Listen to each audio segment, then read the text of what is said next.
Sa ngalan ng Ama, ng Anak, at ng Espiritu Santo. Amen.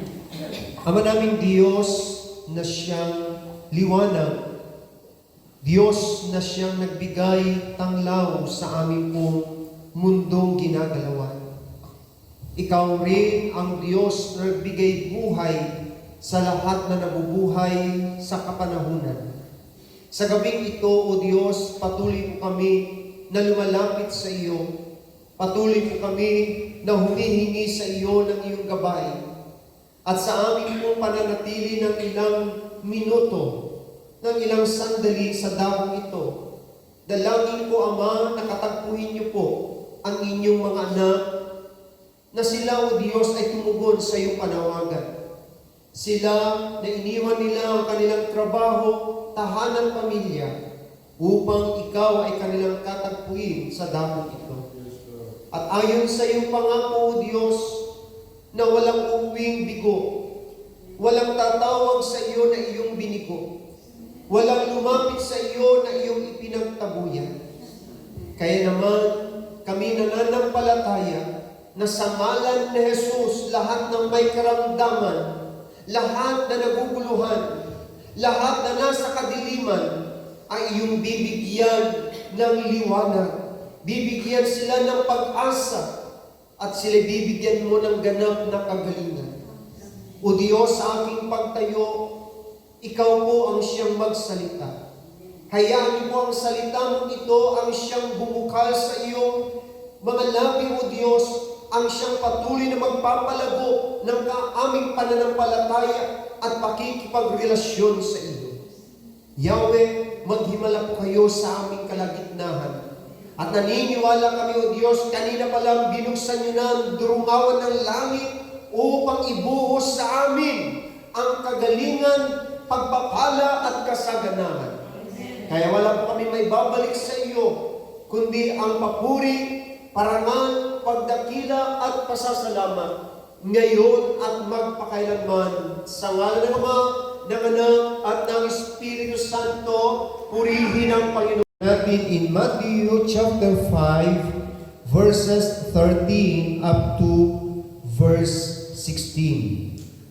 Mateo kabanata 5 talata 13 hanggang sa mga sumusunod.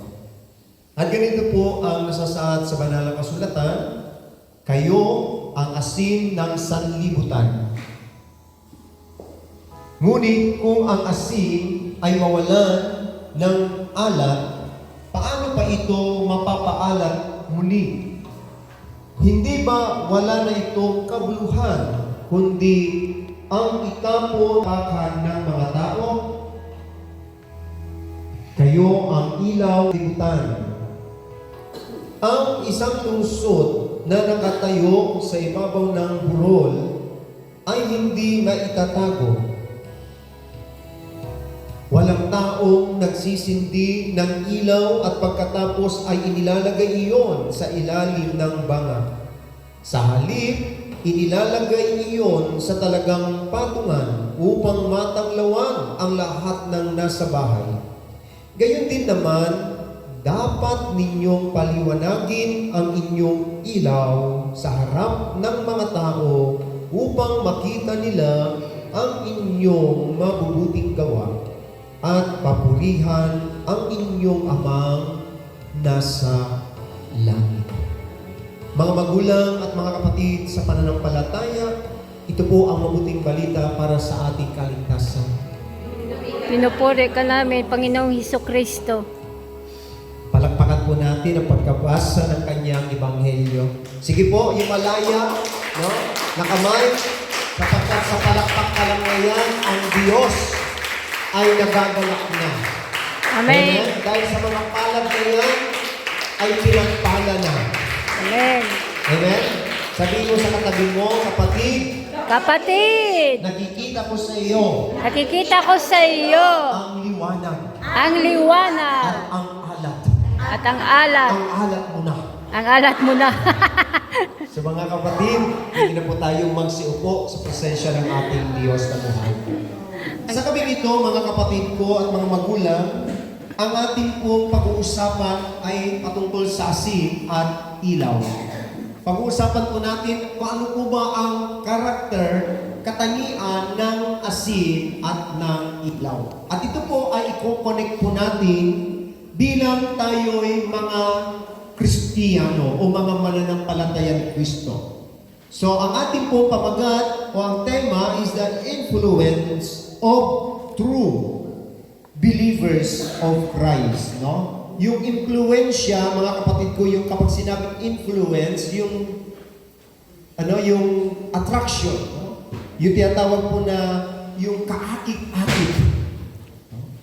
Di po ba? The influence of true believers of Jesus Christ. So dito po mga kapatid ko, nabasa po natin yung patungkol po sa sinabi ng ating Panginoon, no, dahil sa corruption o yung tinatawag po na kasamaan o kabulukan. No? Sapagkat nabanggit din po ni Father Ruel kanina, ang patungkol po sa tinatawag po na ang mundo ay patungo ito sa kabulukan. Kumbaga ang mundo ay unti-unting nabubulok.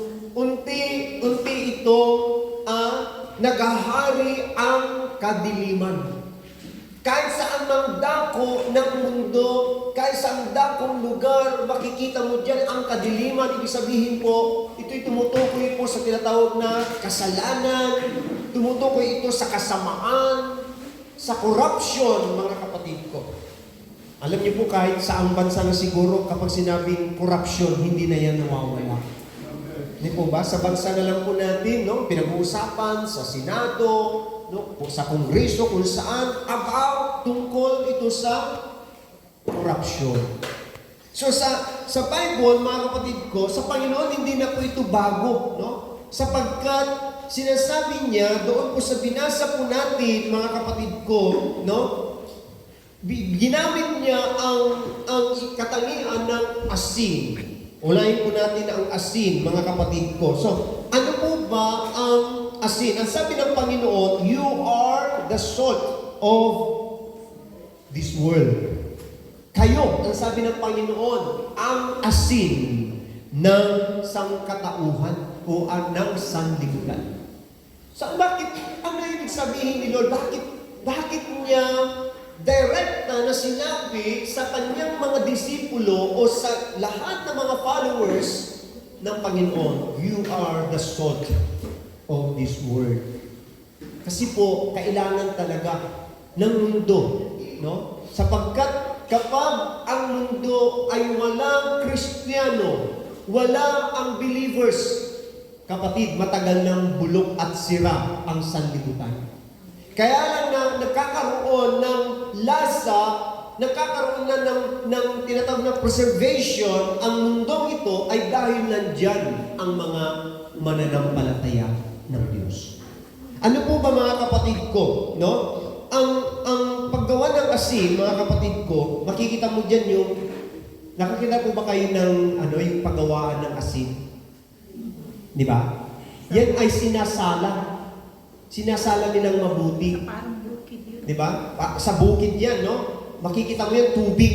No? Pagdating ng tag-init, no? Yung mainit na mainit, mga kapatid ko, makikita mo yung tubig, unti-unting lumilitaw ang kulay puti. Yan. Tapos ang gagawin ng mga manggagawa, papalain po nila yon, no? Sasalain po nila, iiwalay nila, kukunin nila po yung tinatawag na asin. Pero hindi pa asin agad. Although na makikita mo doon, nandoon na yung asin, pero marami pang proseso na gagawin po nila. Amen po ba? Amen. Meron pa dyan yung tinatawag po na niluluto pa nga yung asin. Di ba? Niluluto pa yan. Pagkatapos nilang kunin doon sa lugar kung saan nila kinuha, lulutuin ulit nila yung asin. Di po? Tama po ba? So, ang sabi pa nga doon mga kapatid ko, hindi lang po ito lulutuin, sinishake pa yan. No? Sinishake pa. No? Inaano po lang, ang tawag doon yung parang kailangan po nilang hubugin muna yung asin. No? Hindi basta-basta kapag nakuha niya asin na agad, hindi. Dumadaan ito sa proseso, ano po nila, yung sabi ko nga, yung sinasala, niluluto, at yung bang sinishake pa nila. Okay? Yun po yung paggawa po ng asin. At sinabi pa niya rito, mga kapatid ko at mga magulang, no, sa buhay Kristiyano, parang ganun din po sa atin. No? Nung tawagin tayo ng Diyos, hindi ka kaagad naging tunay na Kristiyano.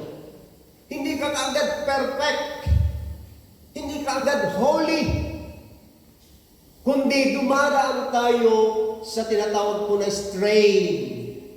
Heated, pinapainit ka muna, niluluto ka muna, sineshake muna, minumold ka ng Lord. Hindi agad na dahil ako naging preacher na, perfect na ako, then naging counsel na, naging worker na, perfect na, hindi po. Bahagi pa lang yan ng pag-shake sa iyo. Marami mga manggagawa, kung kailan naging manggagawa, naging maraming problema. Kung kailan nagdesisyon na maglingkod, dumami ang pagsubok. Dumaan sa matitinding karamdaman. Sineship ka Yun po yung bahagi kung paggawa, kung paano ginagawa yung asin, ganoon din po, bilang tayo po ay Kristiyano, paano ka bago maging tunay na Kristiyano, dadaan ka muna katulad ng paggawa ng asin.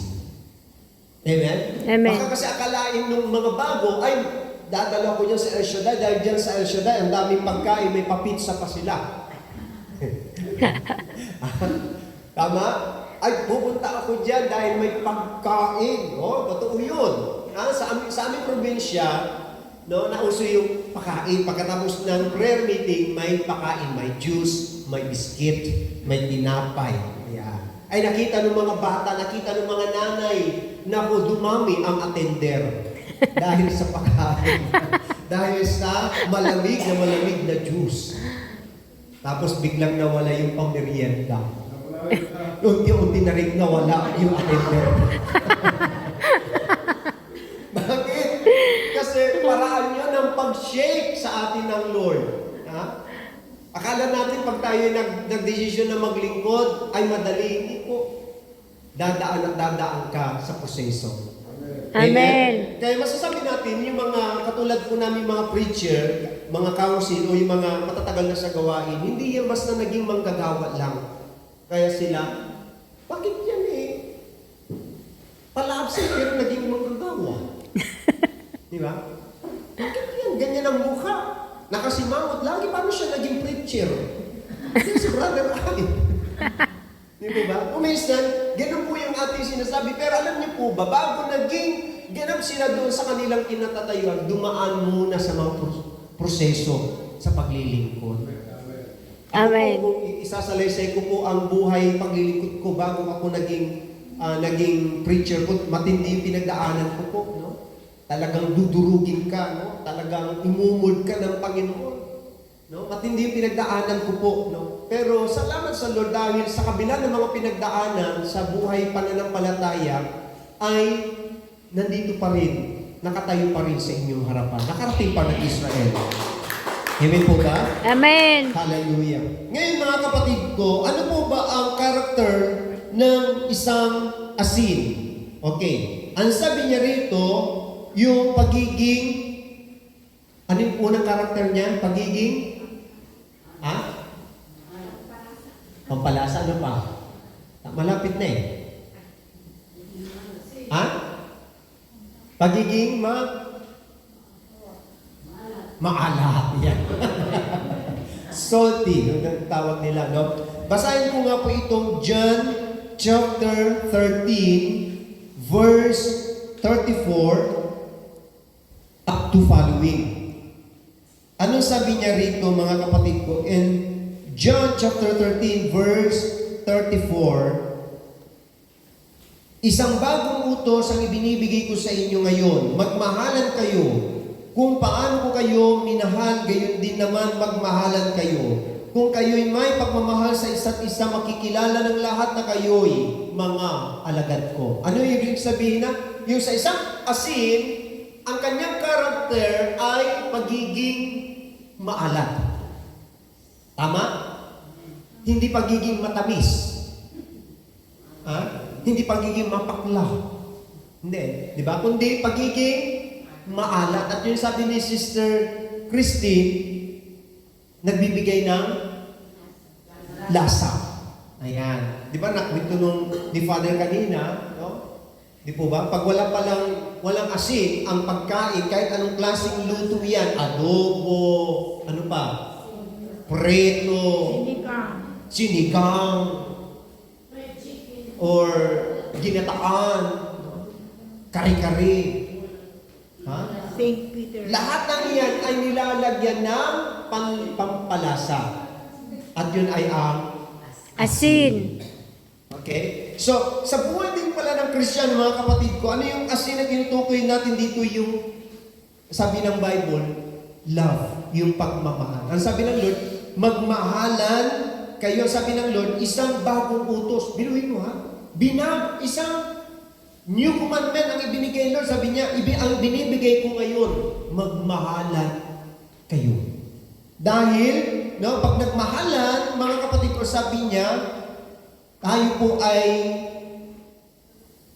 makikilala, sabi niya, makikilala na lahat tayo'y mga alagad ni Kristo. So sa isang prayer meeting, nagiging malasam, nagiging maganda ang samahan kung may pagmamahalan. Amen. Amen? Yes, totoo po. Hindi nawawala minsan bangayan tayo, siraan tayo. Kung minsan pag nakatalikod yung isang, alam mo, tandaan natin, sa huli, bandang huli, pagmamahal, dapat pa rin ang tumiran. Pag-ibig pa rin ang maghari.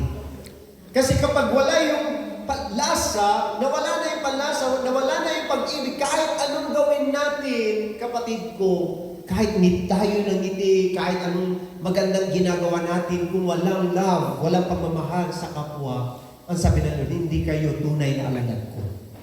Amen. Diba? So yan po mga kapatid ko. Ano ba ang sabi pa niya? Ano ba yung karakter ng isang asin? Yung kanyang pagiging pure. Di ba pure po siya mga kapatid ko? Yung kanyang pagiging kulay puti. No? Ibig sabihin na tumutukoy po yun sa buhay ng isang Kristiyano ng pagiging kabanalan ng isang Kristiyano. Amen? Nagsisikap, ang sabi ng Lord, sikapin ninyong magpakabanal. Ano ibig sabihin ng sikapin? Nasa proseso pa lang tayo. Okay? Hindi tayo tinawag ng Lord, hindi tayo ginawa manggagawa ng dahil banal ka. Hindi. Tinawag ka ng Lord dahil gusto niya na ikaw ay maging banal. Diba? Sabihin, magpakabanal kayo. Amen? Ibig sabihin po, ang pagiging banal, katulad ng mga saints, paano sila naging banal? Paano sila tinawag naging santo? Ay mga makasalanan din po sila. Marami po naging santo na sila ay makasalanan. Bago sila naging saint, nagdumaan sila sa pagiging isang unworthiness sa buhay nila. Kaya sila tinawag na naging santo sapagkat sila ay nagkaroon ng pagbabago, unti-unting pagbabago, hanggang sila ay naging ganap na santo. Amen? Sino rito nangangarap na darating panahon, siya ay magiging santo? Itaas mo ang kamay. Hindi niyo pinapangarap. Yung ibang pangarap ko, Lord, ay manalo ng loto. Dahil pag ako nanalo ng loto, hindi na sila magluluto. Ako na ang magpapaluto. Kaso nga lang, minsan, nanalo na ng luto, nakalimutan na yung kanyang pangako. Bakit? Nagtatago na. Bakit nagtatago na? Naku, baka kung karapin ako. Diba? So, minsan mga kapatid ko, yung mga inaasam natin ay hindi binibigay ng Diyos kasi alam niya magpaparumi yun sa ating buhay. No? Pero ang asin, mga kapatid ko, sinasabi niya rito, no? 1 Peter, buksan nga po natin ang unang Pedro, kabanata 1, talata 15. Ang sabi niya, dahil sa Diyos na pumili sa inyo ay banal, dapat din kayong magpakabanal sa lahat ng inyong ginagawa. So bilang pala tayo mga Kristiyano, although na alam natin sa sarili natin, we are sinner. O tayo makasalanan, tayo hindi kailanman naging karapat-dapat sa Diyos. Pero sinasabi ng ating Panginoon, ang sabi niya, yamang ang Diyos ay, ang inyong Diyos ay pumili sa inyo, ay banal. Sino naniniwala dito pinili siya ng Diyos? Pinili ka ng Lord. Iba yung tinawag sa pinili. Amen. Kasi maraming tinatawag, pero kukunti lamang ang napipili. Tama?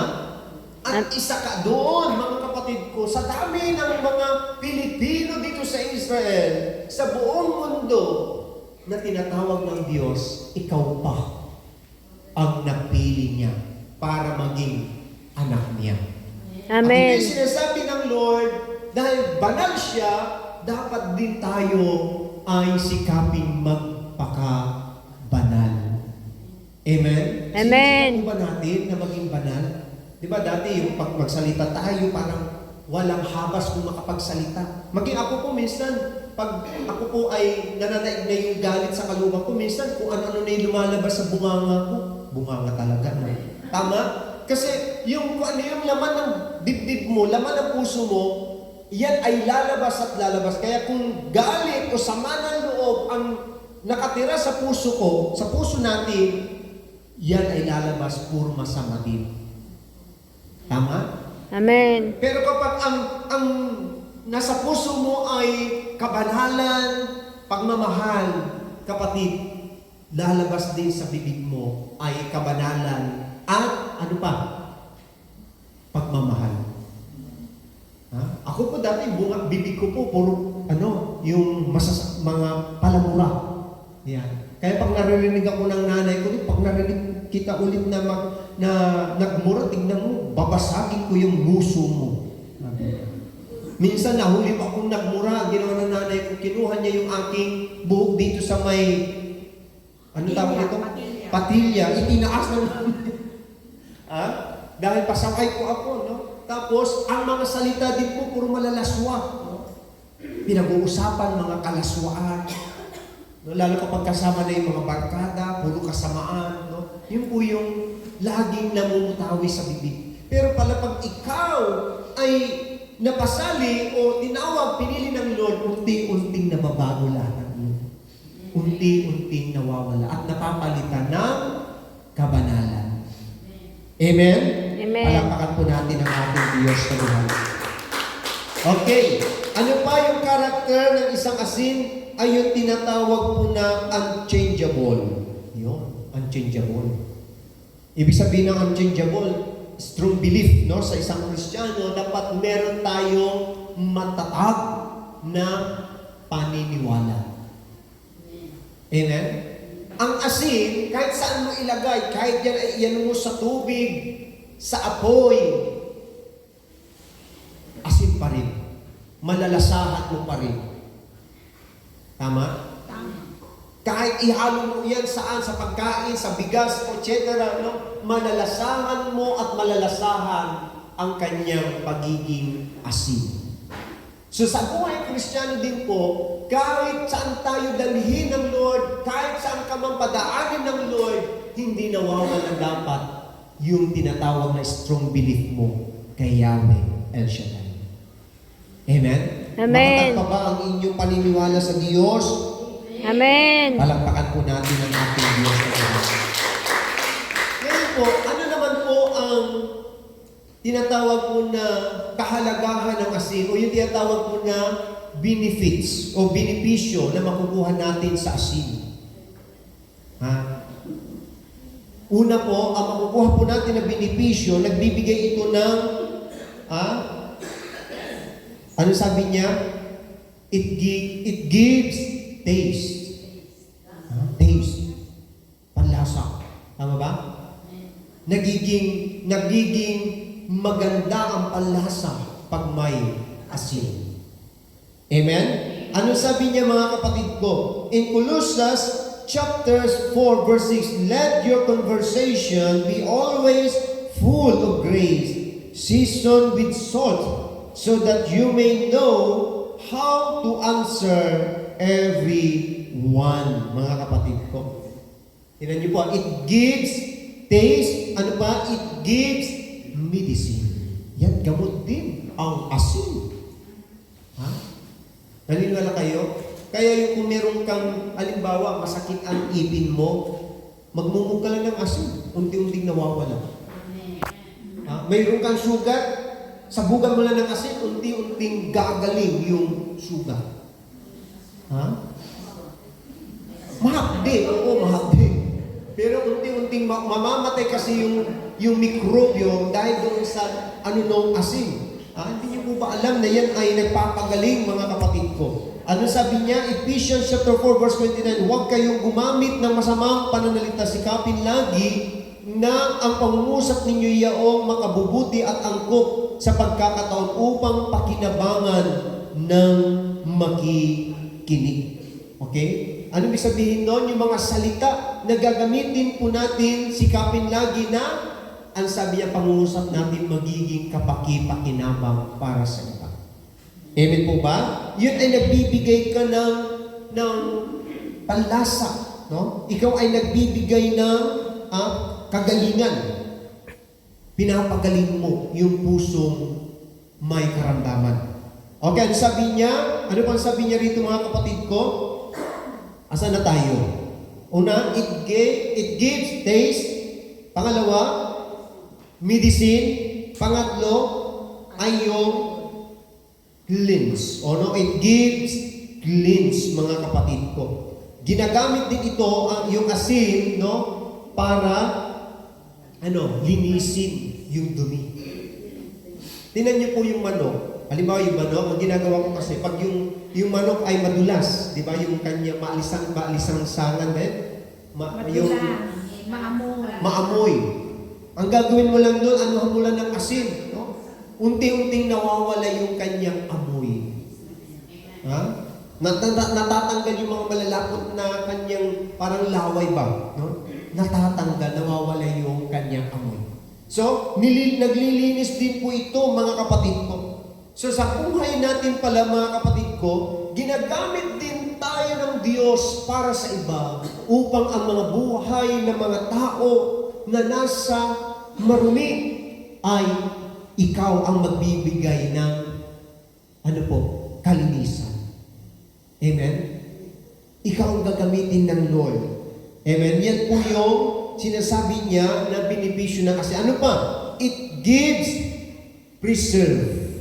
Yun po yung sinasabi niya rito sa Matthew chapter 9 verse 50, basahin po natin. Mabuti ang asin, ngunit kung mawalan ng lasa, paano ito mapapaalat ulit?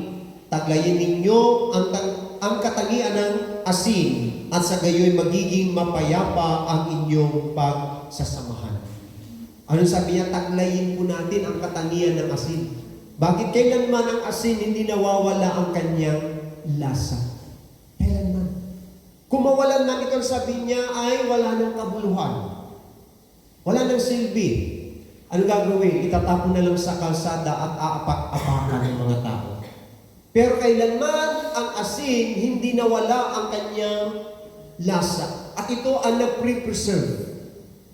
So sa mundong ito, sabi ko sa inyo, bilang ikaw na Kristiyano, tayo mga Kristiyano, tayo ang nagbibigay ng preservation sa mundo ito. Ano ibig sabihin ng preservation sa Tagalog? Nagpapanumbalik o yung yung pinapanariwa. Pinapananatili, no? Yung po kalagayan ng isang, katulad nga po ng karne o ng isda. Lagyan mo ng asin yan. Kaya hindi mo ilagay sa ref. Pag yan ay binudburan mo ng maraming asin, matagal bago mabulok. Napipreserve po siya. Di ba? Napipreserve. So, sa mundo ito, alam niyo po, kung hindi dahil sa mga mananampalataya, sabi ng Bible, matagal nang ginunaw ng Diyos sa mundo ito. Pero dahil na-preserve, dahil pinipreserve ng Lord, dahil nandiyan ang mga Kristiyano na sumasamba at naglilingkod sa Kanya, nananatiling sariwa ang mundo. Amen. Amen? Hallelujah. Glory to God. Okay, ano pa mga kapatid ko at mga magulang, no? Dapat tayo sa pangalawa yung sinabi ng Lord, you are the light. Ikaw ang ilaw. No? Kayo ang ilaw ng sanlibutan. Kilala niyo po ba yung unang naka-invent ng ilaw? Ha? Si Frederick Corpus. Ayan. Si Thomas, no? Si Thomas Alva Edison, no? Siya po yung kauna-unahang naka-invent, no? Na-invent ito noong 1847, no? 1931, no? Nung na kalikha po siya ng light, ng liwanag. So, ang ilaw po mga kapatid, kung makikita mo dito, ang isang katangian niya, yung center of attraction. Makikita niyo maging sa mga diskuhan, sa mga sayawan, sa mga live band. Ang nagbibigay buhay doon ay yung Ilaw. Lalo kapag yung ilaw, maganda yung kanyang reflection sa mga tao. Nagbibigay yun indak, hindi lang dahil sa magagaling yung banda. Kahit sabihin mo, kahit magagaling yung manunugtog, magagaling yung mga aawit, pag madilim, tingin mo ba i-enjoy mo? Sasayaw-sayaw ka, di mo nakikita yung kumakanta. Pero makikita mo sa isang, sabi mo na lang sa bar o sa isang sayawan, nagbibigay ng sigla o nagkakaroon ng attraction, yung mga awit, gumaganda yung kanilang tugtugan, yung kanilang mga mukha, kapag magaganda ang ilaw. Dancing. Tama po ba? Pag nailawan ka. Pero kung ganitong skin ko na nga, tapos madilim pa, tingin nyo, yung mga taong nanonood, sino nagsasalita? Hindi mo makilala. Hindi mo makilala kasi madilim. Pero kapag may liwanag, nako, maganda. No? Kaya tingnan ninyo yung mga mukha ninyo, kitang-kita. Dahil sa ilaw, tingnan niyo yung mga ilaw na yan. Nakikita niyo po. Kaya yung mga tunay ninyong kulay nakikita. Dahil sa liwanag ng ilaw. Tama? Kahit nga minsan, hindi maganda yung skin natin. Minsan, pag nailawan, gumaganda yung skin mo. Yan po yung kagandahan po, mga kapatid ko, no? Ito po yung center of attraction. Kaya nga sabi niya doon sa verse 16, di ba basahin po natin, in the same way, let your light shine before others. No? Dapat pagliwanagin natin ang ating mga ilaw sa harapan ng mga tao upang makita nila ang mabubuting gawa, sabi niya, at pupurihin nila ang Diyos na buhay. Amen? At meron pang sinabi doon na ang ilaw dapat nilalagay ito sa tamang lugar. Right place. O yung tamang lagayan. Mismo na ang Lord, pag nag-ilaw ka ba, nagsindi ka ng ilaw, itatago mo sa ilalim ng lamisa. Hindi, di ba? Yan ay inilalagay sa tamang patungan para mas lalong magliwanag. Mas lalong makita yung kanyang liwanag. So sa buhay din ng isang Kristiyano, mga kapatid ko at mga magulang, kinakailangan magliwanag ka bilang isang Kristiyano. Amen? Kung ikaw ay tinawag ng Lord bilang isang magaling na mga awit, pagalingin mo na umawit ka ng umawit sa Lord. Sa pamamagitan nun, nagliliwanag yung liwanag ni Kristo na binigay sa iyo. Iba-iba yung liwanag na binigay sa atin ng Panginoon. Amen? Yung iba, ang kanyang liwanag nagdadala ng food. Bilhin mo kapag nakakain yung isa, nagliwanag ang kanyang paningin na dati madilim, nandidilim na, gutom na eh. Nahihilo pala. Magiging naman yung bakit aandak-andak eh, bakit lulumo-lumo yung isang umate. Dahil gutom, nagdala yung isang kapatiran ng pagkain. Nabuhay ngayon. O diba? Hindi nagliwanag ang kanyang paningin. Hindi lang po yun sa pagkain. Yung iba sa atin, ang liwanag na sa Kanya yung joy na kapag bawat ngiti niya, lahat ay napapangiti rin. Amen? Amen. Biro mo, ngingiti ka lang sa Kanya, siya rin ngingiti na rin. Meron yung nakangiti ka na, nakasimangot pa rin siya. Baka hindi yun ang liwanag mo. Ha? Yung iba naman, ang kanyang liwanag ay ano? Ha? Paglilingkod. Hindi mo na kailangan utusan. Makikita mo na dyan, gumagawa na, kumikilos na hindi na inuutusan dahil yun ang liwanag na galing kay Kristo. Nagliliwanag siya. Kaya yung iba, nakita niya nag-i-esponsya, sumali na rin si sister. Ako rin mag-i-esponsya. Ha? Adi naliwanagan mo siya. Amen? Amen. Makikita niyo po ba? Dapat makita ninyo kung ano yung liwanag na binigay sa inyo ni Kristo. Amen? Yung iba naman, ang liwanag na binigay ng Diyos sa kanya ay ano? Katulad ng pagbibigay. Yan.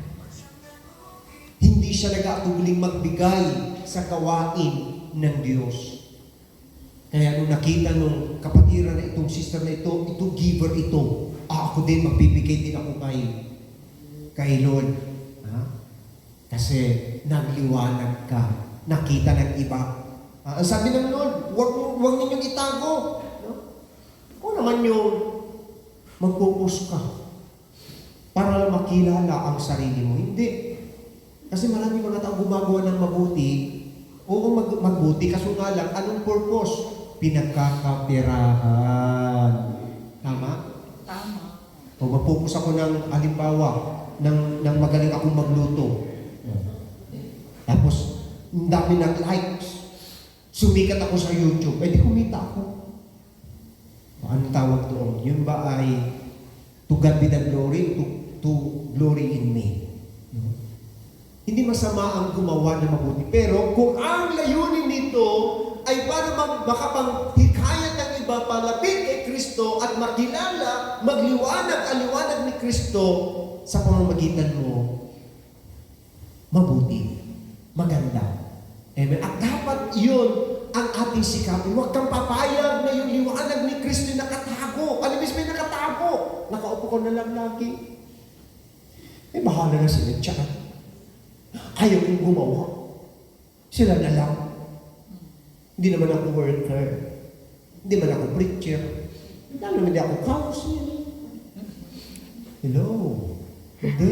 Huwag kang papakayag na yung preacher lang ang magliwanag, yung mga manggagawa lang yung magliwanag, dapat ikaw rin, kahit baguhan ka lang, kahit attender ka lang, sikapin mong magliwanag dahil binigyan ka, bahagi ka sa ubasan ni Yahweh El Shaddai. Amen. Amen?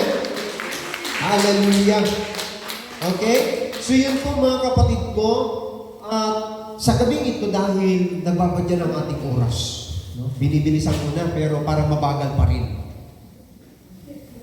Dalawa lang dapat natin tandaan, we are the salt in this world and we are the light.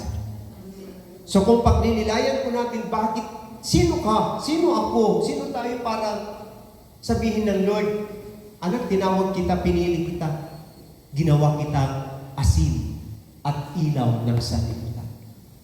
So, sa ating pagpapatuloy bilang mga anak ng Diyos, sikapin natin na magkaroon tayo ng manatili yung panlasa, manatili yung ating panlasa bilang mga Kristiyano. Dapat manatili na ikaw ay nagliliwanag na Kristiyano. Amen? Amen. Dahil kahit magdilim ang kapaligiran, magdilim ang lahat ng tao sa mundong ito, hanggat nandyan ang Kristiyano, nagbibigay taste o lasa, nagbibigay liwanag sa mga tao, kapatid at mga magulang, mananatili na ang Diyos ay kikilos sa buhay, lalo sa ating pamilya, sa ating mga mahal sa buhay, kapatid at mga magulang. Sikapin natin na tayo ang magbigay panlasa at liwanag sa kanila. Amen? Amen. Kung kulang pa, hindi pa natin maintindihan, ano kaya ibig sabihin ni brother? Pray, mag-pray ka. Hingiin mo ang wisdom na galing kay Lord. Ipapaunawa sa iyo, ano ba yung gusto mo, Lord, para sa akin bilang lingkod mo? Ano ba yung gusto mo ipahiwatig sa akin bilang asin, bilang isang ilaw? Alam niyo po itong Bible na ito, yung verse sa Bible na ito ng Matthew chapter 5, verse 13. Alam niyo po, ito yung kauna-unahang Bible na nabasa ko po nung ako'y nagsimula sa aking paglilingkod. Kaya hindi ko po makalimutan itong verse na ito dahil ito yung unang nabasa ko po sa Bible nung una po akong maglingkod sa Kanya. Ang asin at ang ilaw. At tayo lahat, kapatid ko, ay kasama dito. Asin ka at ilaw ka. Amen?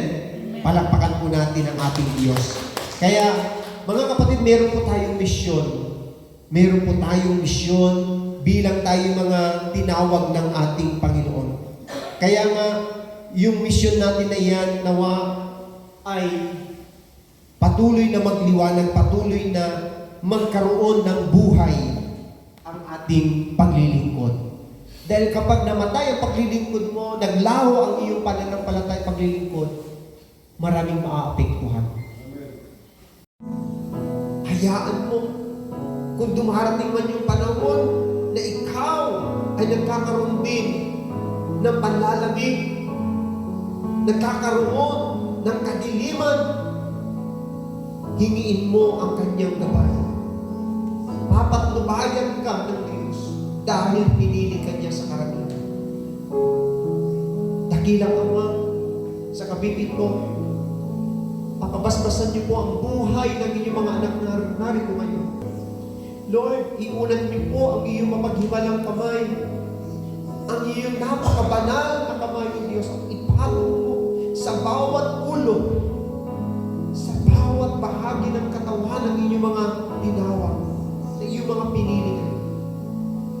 Yahweh, itinatalaga ko po sila sa iyo ngayon.